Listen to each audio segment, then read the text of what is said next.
Good morning, everyone. Good morning. Now we're resuming what we started the last 2 days, and we're learning about these two different types of tzadikim. Two different types of tzadikim. One are like fish, and the other one is like an ox. What's the advantage of fish? Fish, they swim in the sea. What's the advantage of an ox? Oxen are on the dry land. Fish live in the world that conceals them, so to speak. And oxes are revealed. Oxen are revealed. But before we carry on, let's give charity, as we usually do every day. Here's our charity box. A little bit, there it goes, charity box. And here we have our money. And the money will be given to the poor people, people who need it, and people who want it. Charity saves the world. Charity, we have to give from it. Depends on us. We have to give from what God has given to us. Give to others. Don't be stingy. Don't be stingy with a good word, with a good deed, with a good even thought. Think good about people. It helps. It works. Think good about people. Okay, so we're learning about these two different types of tzadikim, right? Tzadikim. Now, what is a tzaddik? As we said before, a tzaddik is a Jew that gets it right.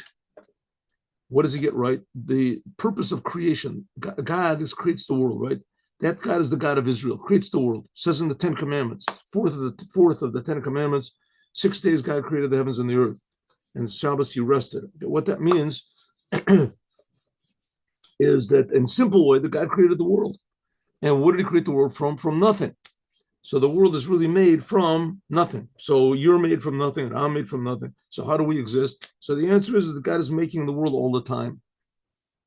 But not only is he making the world all the time, he's making time as well. So time itself is a creation. Before God created the world, there was no time. So essentially, there was no such thing as before the world. This world that's it. It's incredibly, incredibly important, every detail to God. It's infinitely important. That's why God is creating it all the time. From nothing. Because it's very important to God what we do in the world. What we do in the world. And there's some people who get it right. Not only what they do, but also how they do it. So this whole thing depends on the Torah. The Torah is the blueprint for all creation. All creation. All creation, all time, all space, all consciousness. If there's people on Mars or extraterrestrial eons, whatever you want to call it, all these spiritual, fantastic levels and things like that people worship and they bow down to, and if there's any, it's all being created by God. And there's only one God. And that's through the Torah, being created Torah. Why is the Torah any different from any other book? Because the Jewish people, we said this before, they're the only ones that even claim that there's 3 million eyewitnesses to the fact that God himself, the creator of the universe, took all these people, the whole nation, out of Egypt, showed them big miracles, and gave them his Torah. They all saw it, and they've been passing it down unchanged for 3,300 and something, 30 years, unchanged. And there's been opposition, and there's been people that try to knock down Judaism and to defame Judaism and to destroy Judaism and to distort Judaism and to whatever. And a lot of them, of course, have been Jews. And nevertheless, here we are, same Torah, same Jewish people, same those. I mean, you can say that the whole thing was made up, which that certainly is a very viable option. If it wasn't, then it wouldn't be fun. The world wouldn't be. Only got free will. But the option means that you're going in the wrong direction. You could succeed, but success is not the name of the game in Judaism. It's a good thing. Don't knock success with that. So there's some people that really get it right. They understand that real, true success in life is doing what God wants according to the Torah every instant of their lives from love. Why should you love the Creator? Because the Creator creates us. So there's some people who feel this, and some people that feel it less, and some people that feel it more, and some people that really, really feel it. And those are the tzadikim. Those people are called tzadikim. That's what it's called, tzadik. A tzadik is a totally, how do you say, totally righteous. Is that a word, righteous? Totally right Jew, correct. Not politically right, but not politically correct either. In other words, he lives with the truth. Every single instant, he feels God is creating him. He's creating him for a purpose. And that's a big tzaddikim. Then there's other types of tzaddikim. Those are more involved in the world. Those are tzaddikim you can sort of see that they are tzaddikim. Even though there's a known story, why is this? Let's see how much of this camera gets. There you go. Okay. There's a story that they say, what was it? The third Rebbe of Chabad, I think. The Rebbe Tzemach Tzedek. He said, somebody asked him once, they say that there's supposed to be 32 hidden tzaddikim in every generation. Hidden tzaddikim. Nobody knows who they are. But they figured, they go to the Rebbe. He was certainly a big tzaddik, and he undoubtedly knew. So they asked him, can you tell us who are these 32 tzaddikim? So he said, well, one of them was the previous Rebbe. The previous Lubavitcher Rebbe. The previous Lubavitcher Rebbe was, I guess, his uncle, right? His uncle. He was the son of the first Rebbe, and he was the grandson. The third Rebbe was the grandson, but through the Alter Rebbe's daughter. The second Rebbe, his sons were not chosen to be Rebbe. He was okay. So anyway, the second Rebbe, his name was Dov Ber. So he said he's one of the hidden tzaddikim. So the people that asked him said, he's not hidden. Everybody knows who he is. And the Tzemach Tzedek answered, woe to us and woe to the whole world if what we see of him, that's who he is. And as we see the tip of the iceberg, but he is a hidden tzaddik. Here we have another example the Rebbe brought up, was King David. King David was active his whole life. He was a big king, and he was considered to be one of the hidden tzaddikim. Oh, everybody knows he was. But the answer is that they're doing things in the hidden. We have no idea how important the attitude, not only the deeds of everybody, deeds of course are important, but also the attitude, how things are done, if they're done in a genuine way. There's not too many things in the world that depend on attitude, not too many things. Maybe music is one of them, could be acting is one of them, could be, but you have an attitude. You really get into the part. But here we're talking about not acting and not music. This is not part of life. This is life itself. And that's the tzaddikim that are like fish. So the world really depends on them. Okay. So the world depends on them. What does it mean the world depends on them? Because, okay, again, so what is the world? What's going on? What's supposed to be in the world? The world is supposed to be a perfect place. The world. Forget about going to heaven. Heaven is definitely not the goal. Right? Those religions that claims that it is, they're lying to you. Heaven is not the goal. Heaven is a good thing. Don't get me wrong. Heaven is a good thing. But this world, ideally, that's the reason, that's the whole story of the Bible. Right? Interesting. Look at the 5 books of Moses. It doesn't mention going to heaven. It doesn't mention hell. Because the whole story is just this world, what happens in this world.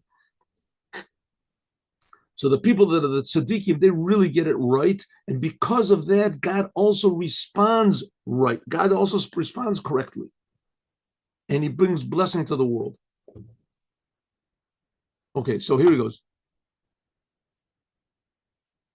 So there, the main thing, therefore, is these tzaddikim who are like fish. And they swim around in the upper worlds and change things because of their attitude, because of their love.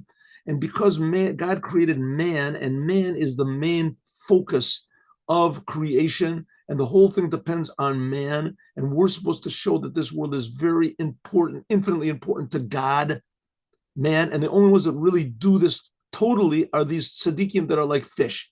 But liot, because ki olam hazeh, this world, who gashmi is physical. Let me get this thing over my pointer. Because this world is physical, you probably noticed, right? Where did I go? Oh. Look, and therefore, it's sort of tzaddikim. Therefore, there has to be tzaddikim that are like oxes, the shavodasam, that the main work that they do is physical. The kayam mitzvahs to do physical commandments. Who shall morizal, And that's what the rabbis say. Amud Echad, there's one pillar upon which the world stands, V'tzadik Shemo, and it's called Tzadik. She'alav Olam Omed, that on it the world stands. So, I mean, a person can ask a question, like, according to most of these other religions, so what's the big deal if the world gets destroyed? What's so bad? The world gets destroyed, right? The believers go to heaven. The non-believers go to hell. And that's it, right? Curtain comes down, and that's all. The goal of life is going to heaven, right? So what do we care if the world gets destroyed or not? Let the world get destroyed. I think that basically this is the the philosophy of pretty much all, at least the Christianity and Islam, so the whole goal is to go to heaven. So what do you care if the world gets destroyed? The ones who believe, they'll be saved, like Noah's Ark. Come into the ark, the world gets destroyed. What do we care? The ones in the ark get saved, and the ones not. What's wrong with it? But according to Judaism, that's not it. And of course, these other two religions claim to somehow, they certainly are influenced by Judaism, but they didn't get the main point of Judaism. And the main point of Judaism is this physical world is supposed to be perfect, and it is perfect, but potentially.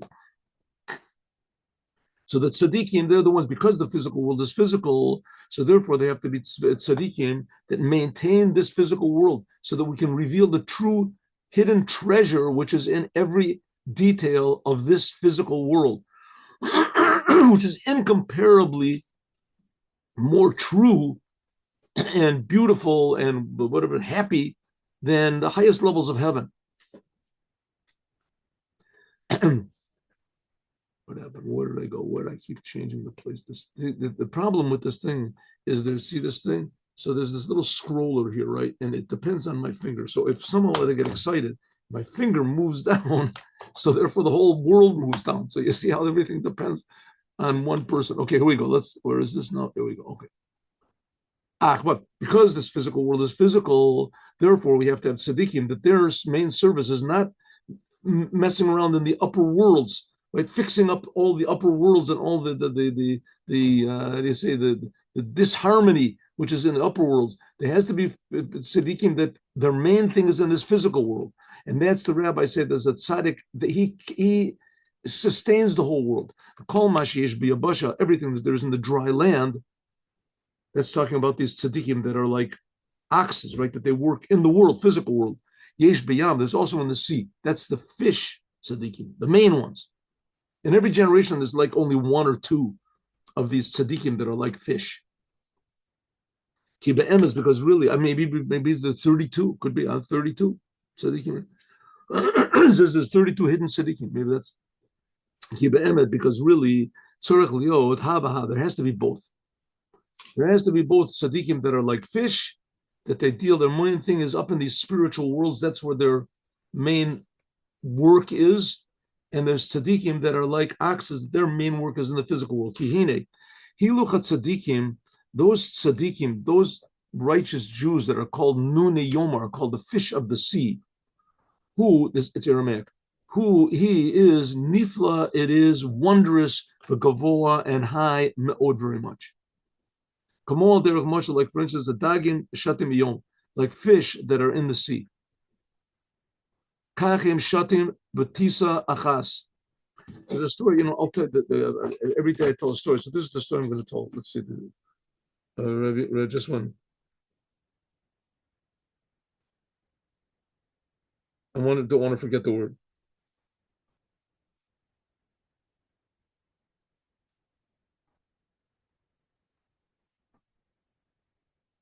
Okay. Kamal derech Moshe, for instance, like fish that they go in the sea. There's a lot of stories about the Lubavitcher Rebbe. There are stories about the Lubavitcher Rebbe, and that he did things that were just completely not normal, just completely. There's no explanation for them whatsoever. And there's people that had like terrible terminal diseases. I told the story once, but I met several people like this. They're terrible terminal diseases, and they wrote to the Rebbe, and the disease went away. The growth went away. Their broken back went away. The operations, there's just not things that just don't make any sense. it wasn't that the Rebbe said, do this, and then because of this, it'll get fixed up. There are times that people read into the Rebbe, and that, this is even to the point where I know of a story that there was a person that had this terrible condition, whatever it is, and the doctors gave up on him. There's a story about this also about Rabbi, what's his name? His daughter. Anyway, they had terrible, and they went to the doctors, and the doctor said, 1 second, last week you had this thing and it's gone. Have you been seeing another doctor? And they said, no. Said, what happened? He said, who did you go to? They said, the Lubavitcher Rebbe. Oh, Lubavitcher Rebbe, that's understandable. And it was already sort of like acceptable that, the alternative to going to the hospital, making an operation, is you write a letter to the the Rebbe of Chabad. Instead of making an operation and a healing process for years, and who knows if you have to do it again, you write a letter to the Lubavitcher Rebbe, and that's it. Right? Okay, it doesn't always work. The Rebbe knows when it works, but it was done. It was just, doing something in the upper worlds that the physical world just changed. Kachim, Shatim, Vatasim, also these tzadikim, they how do you say, they fly around, they fish, they swim. Shatim, Vatasim, they swim and they fly. Achas, with one, how do you say, with one movement, Megia Lamayla, they can reach tremendously high. Harbem Yavod tzadikim, higher than any other the tzadikim in the physical world. That their service of God is simcha b'basar b'yayin, with eating, with drinking, with the family, with the doing commandments, doing charity, etc. Shehakol lamata b'medrega. All the others are very low. So as the normal, regular Jew, like I say, 1 or 2 in every generation, or maybe it's 32 in every generation, there's hidden tzaddikim. Excuse me. Hidden tzaddikim that they somehow or other get into the internal workings of this world, and they can give a certain unusual pleasure to God that changes everything for the good, which is not. It says by Rabbi Shimon Bar Yochai. We brought that. He was an example. Rabbi Shimon Bar Yochai. He brought the example that he was 13 years. He had to hide away from the Romans in a cave, and that all that time there was a lot of commandments he couldn't do, but he did the commandments spiritually. Now we can't do that. You can't do commandments spiritually. There's no such thing as doing commandments spiritually. The whole thing of the commandments is physical. But Rabbi Shimon Bar Yochai was able to do it spiritually. He was able to do it spiritually. And it says by Rabbi Shimon Bar Yochai that in his lifetime he protected the whole generation. It says usually if there's a rainbow in the sky, it's a sign that generation is displeasing to God. And that God has to remind himself with the rainbow that he made when he promised Noah that he wouldn't destroy the world again. Well, Noah. And in Rabbi Shimon Bar Yochai's generation, there was no rainbow. It wasn't necessary. He himself was enough to. So he says that there's regular tzaddikim that they deal in the world, and they deal with physical things, and they deal in a normal way, right? And they can give blessings also. Every human being can give blessings. Every human being should give blessings. Every human being should bless everybody else. You should bless. Why not? God bless you. Everybody says God bless you. Right? It's certainly, but not everybody's blessings are always fulfilled. Always fulfilled. Always. So the tzaddikim that are the normal, regular tzaddikim, they have a much bigger chance that their blessings are fulfilled. The ones that are like fish, the blessings are always fulfilled. They know when to do it and how to do it. It's not like an ATM machine. You just send a letter and get healed. But it works. Moshiach, which is not the case. The fish, the fish tzaddikim, shehu kamashal dag, that's like the fish of the sea, sheshat, that it swims because from one end of the world into the other. So it is in the spiritual one movement. Olim and Megiyam, they reach Lamayla. There's stories about the Rebbe that he sent people. There was a story, a famous story. I should have told it. I didn't tell it. That he sent Rabbi Weinberg of blessed memory. He was one of the Hasidim of the Rebbe, a very how do you say, active and impressive person. Anyway, he he sent him with matzah. And it's a whole long story. And he said to give this to somebody, and it ended up that he ended up in a place called Dakar. And his plane was stopped there, and the Rebbe gave him matzah to give to somebody. And it just happened that he found someone over there that was a Jew that was about to leave his Judaism or end his life, whatever the story was. And he gave him the matzah from the Rebbe. And this person said, well, that right, I had written a letter to the Rebbe, or he didn't write a letter to the Rebbe. In any case, there's a story with Sofer, the famous story with Sofer, that the Rebbe sent someone in Australia. At the end of the world, the Rebbe knew about these people, the pain of these people, even though they didn't write to him. They didn't. From one end of the world, the Rebbe knew how it was possible. It's just, mind-boggling. But it became acceptable. Except it wasn't like surprising anymore. It was a good story. The Rebbe, good stories. Someone was he was about to marry a non-Jewish woman, and he didn't know. That was in, where was it? That was the car. That was in another place. And suddenly one of the Rebbe's got over there. The Rebbe told me to come here and to put a mezuzah on the door. Right? People that from one end of the world, they know what's going on. This is not, and they do it in an easy way, a natural way, not in a way of hitlavut, with like excitement and enthusiasm. That is, enthusiasm and emotional ritichos adamim, like this other tzadikim that we talked about, like the tzadikim that are like the oxen, like the shor habar, shebagashmis simcha babasa, that their joy, that they're happy in physical words, physical things, meat, wine, like in the holy temple. That their love of God is like flaming fire. That's these they're like oxen, and the tzaddikim, they're like oxen, powerful, but they're in the world. They're above the ground. They're above the ground, not like the tzaddikim that are like fish, that they're in the water. They're these tzaddikim that are like fish. They're like cold-blooded, so to speak. It's like automatic for them. Benachat. Like sometimes you go to a doctor, the doctor, I have a pain, and the doctor looks and he says, you probably eat carrots, right? Yeah, I like carrots. You have to stop eating carrots. You're allergic, right? Just cold. Right? He doesn't say, whoa, I have a cure for you. I know how to heal you. There's not all the emotion. It's just fixing the world. And with one little, movement, they can reach to the highest of highs. Sometimes a person has problems in the world has a problem, and the problem goes deeper and deeper and deeper and deeper and deeper to the essence, maybe the previous incarnation, where the person is, whether his great grandfather, they did something or something, he's a great grandson of Yerovam ben Navat or something like that. Therefore, he's suffering today, and he can fix it up. It's impossible to explain this, but Dibor speaking. How it is.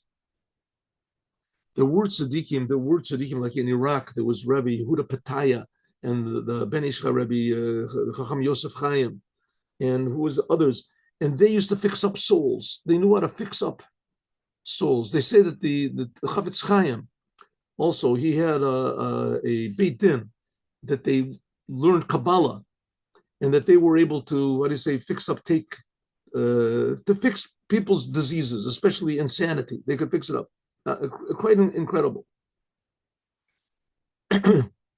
Okay, in any case, the point of this story is to show you that it is possible that by means of fixing up the spiritual worlds, you can fix up the physical world. And in every generation, there's always two tzaddikim that are really at home in the spiritual worlds, and they can really fix things up. Therefore, Rabbi Shimon Bar Yochai, when he was in the Ma'ara, in the cave, he was not able to do several commandments. Maisa is physical. Ela Hakol Baruch, he did everything spiritual, much higher than serving God in meat and wine. That's the idea of the fins of the Leviathan, the fins of this big, huge fish, whatever it is, Leviathan. There's several explanations of what this is, but if it says he has fins, so it must be that it's a fish. Leviathan, a huge massive fish. Shebe'em, then in them, who shut mina could say he can swim from one end of the world to the other. Okay, so again, how do we start this whole mimer out? How do we start it out? Says that first of all, this week's Torah portion talks about what animals are kosher and what animals are not kosher. And fish that don't have any fins are not kosher.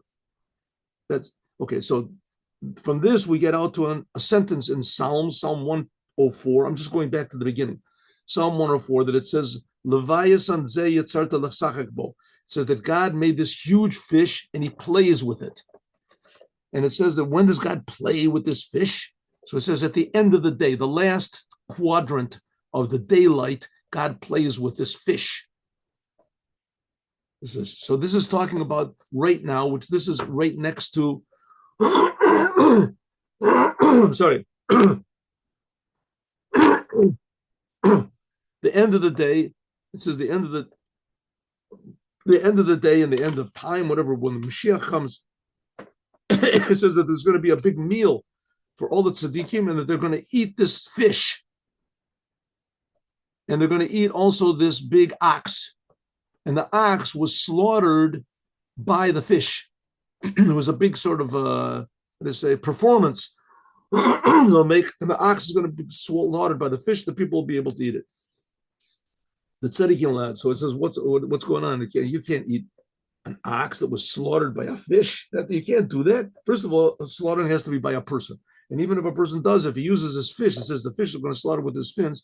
Fins, you can't slaughter. You can't slaughter an animal with a fish, with a fin. With a fin. I mean, maybe technically you can do it, but it wouldn't be kosher because a fin is serrated. What do they call it? Like a saw, and that's disqualified for slaughtering. The knife has to be straight. So okay, he says that's going to be the new Torah that the Moshiach is going to reveal. So that's such a big deal. What else is going to be in this new Torah? A revelation of God. What about laws? New laws is going to be? No, that's it. That's it. That's the only law in the new Torah that you can. The fins will be suddenly kosher as a knife, a slaughtering knife. That's it. Yeah, that's it. So that's what we've been waiting for. We've been suffering all these years just so the Mashiach will come, so that fish fins will be good to slaughter cows. That's the whole. It says, yeah, we're not talking about that. We're talking about slaughtering is not to be taken literally. We'll talk. The end is going to come. We'll see in the end. But here we're talking about perfecting the whole entire physical world, which that's done by the means of the tzaddikim. And for some reason, those tzaddikim that are working in the world, physically working in the world, those Jews that really get it right and they're working in the world, the world depends on them. But they're not as high as those tzaddikim that are like fish, maybe, a few of them in every generation, and they really fix things up internally. And therefore, olam kulo, therefore the whole world depends on this fish. Shemakif et kol olam. It says that it really encompasses the whole world, like it's known in the words of the rabbis. What do you mean it encompasses the whole world? The whole purpose of the whole entire world, from the tip of the North Pole to the tip of the South Pole and everything that's in between, including all of the whatever is the alien beings on planet Zork or whatever they are, whatever there is in all of the worlds and all the spiritual worlds, also the spiritual worlds, all the angels, right? People are all excited about, are there aliens? Are there aliens? Look in the book of Ezekiel, and you'll see that angels are infinitely more freaky than any alien you could possibly imagine. And angels are here, that's for sure. They're for sure. These others are just science fiction. Maybe they're not science fiction. Maybe there are flying saucers. There's not flying saucers. But a flying saucer, according to all opinions, is smaller than the world. It says angels are as big as the world, as big as the universe. What does this mean? Who knows? So it says that the whole entire world, with all the angels and all the evidence, it depends on this fish. Who are the fish? These tzaddikim. That their whole work, every single instant of their life, is only devoted to the Creator who's creating them. And they're experts at it. In the future, it says Leviathan, that this Leviathan, these type of tzaddikim will make a war with the shorabor, with the other type of tzaddikim, and they will slaughter it with their fins. What is that? Why should they kill these other tzaddikim? What's wrong with them? Who's killing? What's going on? What's it? Kihine avodas tzaddikim was explained. Hine, first of all, it's not to be taken literally, right? So this is not going to be actual, a gun battle or something, a nice battle. Kihine avodas tzaddikim, the service of tzaddikim in the second level, which we said are called the shor habar. This is what's called now this word bar means a lot of things. It could be wild, it could be pure, it could be outside. Bar means outside. So let's call it the wild ox, okay, the big ox, and that comes from the Pnei Ashur, the face of the ox, which is in Ezekiel, and the vision of Ezekiel, which is on the left side of the chariot, of God's throne, or God's chariot. Elishu bar v'zach, but it is pure and clear. And that's the ox on the face of the chariot. This is pure godliness. Because these tzaddikim, even when they do things in the physical world, like simcha, like joy in the holidays, as ein simcha, there's no joy except with meat. As eino kepshuto, this is not simple that they eat meat of an ox to fill their stomach, God forbid. The yasisbo, and that they'll be happy with it. They elevate it. Like it was in the holy temple, mibasar gashmi, from physical meat. Okay, here we got a big secret, right? The holy temple. What was the holy temple? The holy temple, they would kill animals. I know I told the story before, but I remember when I was just before, I'm Jewish. I was born Jewish, but I didn't know anything really about Judaism. I even made a bar mitzvah. I had absolutely no idea what Judaism is. I read I never really read the Torah. Never really did that. So anyway, it's a long story, but finally I got interested in the Torah and I started to read it. And I saw, first of all, Abraham, Isaac, Jacob, they didn't do anything religious, anything spiritual. They didn't do any miracles. But then I got to the sacrifices. This book of Leviticus. And I kept looking at the cover of the book. I thought, maybe I got the wrong book over here. I mean, really, Jews, that's what they did. They took animals and they sacrificed them. They really believed this worked somehow, or this had some sort of a function. Why in the world would anybody do that? And I just could not figure it out. But here it was, and it was very detailed.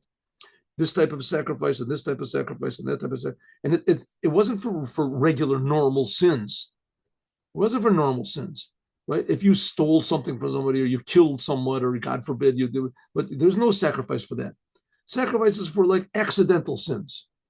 What's called shogeg. You did a sin in ignorance. So for that, you build a whole temple for just for accidental sins. What's going on? And then there's sacrifices that you bring if you're happy. You want to bring a free will offering. So I'm so happy, I'm going to kill a cow. That's what. Oh boy, am I happy today? I'm going to kill a cow today. Oh, you must be really happy, Dad. Last week you only killed a sheep. Yeah, but now I'm really happy. So I'm going to. Well, who kills a cow because they're happy? What type of thing is that, right? Who does a thing like that? It's like saying, "Oh, I'm so happy that I'm going to ram my car into the wall or something." What? What's the purpose? So he says the purpose is not to be taken at face value. The world cannot be taken at face value. We're in this world. The world is a terrible place, frustrating, full of lies, deceit, right? But we're here to fix that up. We're here to change that. And in fact, the world is very good. Heaven is good, but this world is very good. That's what it says in the Bible. And we're to fix it up. How do we fix it up? By using the world exactly the way that God wants to. And a lot of times that's not what we want. And one example is the sacrifices. One example is who would dream that the way to make God happy is you take a cow and you slaughter it, bring it to the temple, right? So, okay, I'll bring it. No, it has to, you have to check it to see that it's, first of all, that it's the animal has no blemishes. And then you have to know how to slaughter. And then you have to slaughter it exactly the right way. And then you have to sacrifice it in the temple. And part of it has to be, the blood has to be spilled. And this has to be exactly what God wants. You do exactly what God wants with it. That elevates not only that cow, but all of the cows in the world. If there weren't cows, you couldn't bring a sacrifice. And who's doing exactly what God wants is more valuable than doing what you feel. But it should be together. You should feel, you should want to do what God wants, because that's what's true. What God wants is true. That's in the time that the Holy Temple was, is that they knew how to take an animal and they could actually, and there were some sacrifices where the people ate the sacrifices, right? When the sacrifice was made, then there was some parts of the animal were burned on the altar, some parts of the animal were eaten by the Kohanim, and some parts were eaten by the people. The parts that were on the altar, that's holy. The parts that were eaten by the people, that's fun for you, right? It says, no, it's not so. The parts that were eaten by the people are equally as holy, as elevated, as those burned on the altar. This was in the time of the Holy Temple. Then it was a really pleasure to God. And certainly, it's also the same thing nowadays when we eat the meat of Yom Tov or Shabbat, like it says, be happy in you, God. We're eating the meat. We're not eating the meat. We're eating what God told us to eat. We're elevating the world. B'cha, yismuchu b'cha, happy you, daika. We're just asking, may it only be, because the Holy Temple was destroyed, may it only be that we should rejoice in you, God. Those people are called the Shura Bar. They're called the what's called the pure ox, the ox, Miloshen Bar Levav, of a pure heart. Bar Levav, language in Psalms. Basar Zach, the meat becomes refined, pure. Simcha Hashem, this is joy in God, Hanolad Berish Peyesh, from excitement and emotions. That's a tremendously high level. People can use this world the way that God wants. What's higher than that? So I'll tell you what's higher than that. Serving God in this way, like it was in the Holy Temple, and using the world exactly the way that God wants, with excitement and feeling the Creator and everything, this is only, how do you say, small change. Legabi Hiluch, regarding the amazing movement of the tzadikim that are called Leviathan, fish.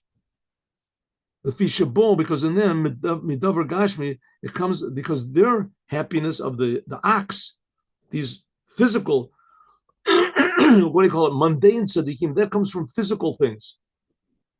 Ubal gavul, which are limited, which is not the case, the going of the big tzadikim.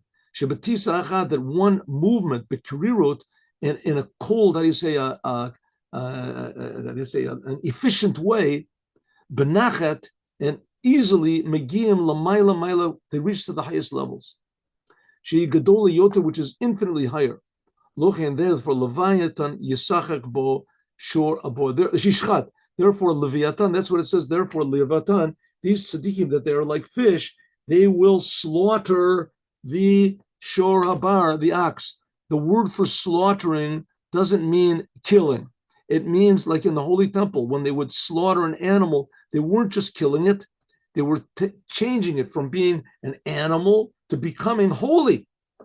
What does an animal do? An animal acts like an animal, right? It lives in the fields and it eats whatever it does, it lives an animal. An animal can't serve God. When the Jews took the cow and they slaughtered it, did exactly the way that God wanted, then that elevated it to serve God. The same thing when we eat meat on Yom Tov, if we have the proper intention. So the meat we're eating, it changes from being a cow to being a person. Pirish tisa doesn't mean that these tzaddikim will kill them. It means that they'll elevate them. Batisa, like with one movement. That's what it means. It'll elevate it with its fins. That by means of this is the main elevation.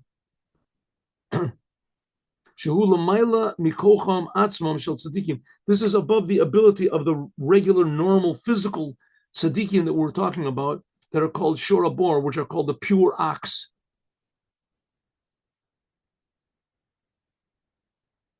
Okay, so the Rebbe is talking about things that we really should be interested in, right?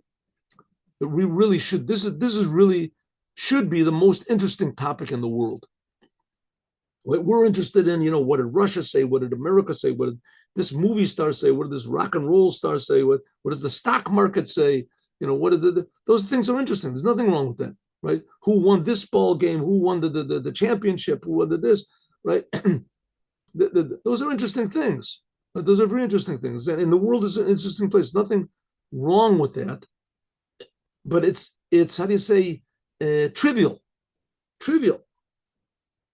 What should really be interesting? It's like a person that, he knows all of the details of, every baseball game in 1952, who won this and this, but he doesn't care about his children. He's got a whole family and they're starving at home, but he's an expert in baseball cards or something like that. Come on, the main thing is your children, your wife. That disturbs me. Right? That's ridiculous. There are things that are more important in life. It's not that, the baseball games are not important. There are things that are more important and more important. Here we're talking about the most important thing of all. The source of all life, the source of all existence, the source of all being, the meaning of life. Life without meaning is not life, right? The source of all meaning. That the world shouldn't be a world, like the Nazis wanted, or like just destruction, or go to heaven. Forget about this world, go to heaven. No, we don't want that. We want the holiness of this world. And those are the people, right? As long as people are interested in money and they're interested in these things, so those are okay, but it's meaningless and people know it's meaningless. So you have to find something else, either go to heaven or something. Here we're saying, no, it's not so. Money can be holy. Even baseball cards can be holy. Everything is holy, but you have to have your mind in the right place. Why did God create money? Why does God create baseball cards? Why does God create these things, right? There's certain things that there's no purpose for it. God created them, so we should avoid them. That's what these tzaddikim are doing, that they're dealing with things that are truly, truly meaningful. Truly meaningful. Why is this world here? The essence of reality in every detail. So he says there's two types. He says that but the main ones are these tzaddikim that are like fish. But emes, really, gam shorabar, also these shorabar, these tzaddikim, which are dealing with the physical world, they're in some way higher than the ones that are the fish. Because in one way their service is higher. That's why it says that they're fighting. Each one has its advantage.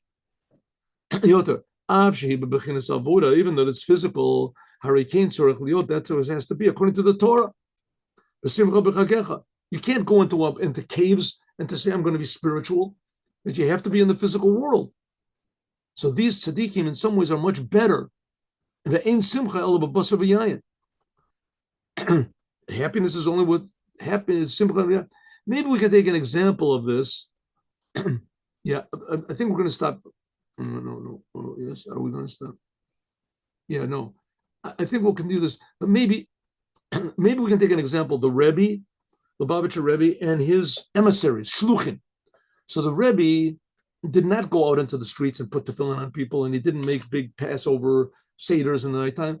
The Rebbe directed everything, and he knew about everything. He was up in the upper worlds, but his shluchim that he sends out, they're doing the dirty work, you want to call it. They're in the world. So in some ways, they're doing something that the Rebbe can't do. Yisrael can do things that Moses couldn't do. In a way, Moses existed only for the Jewish people. But without Moses, there couldn't be a Jewish people.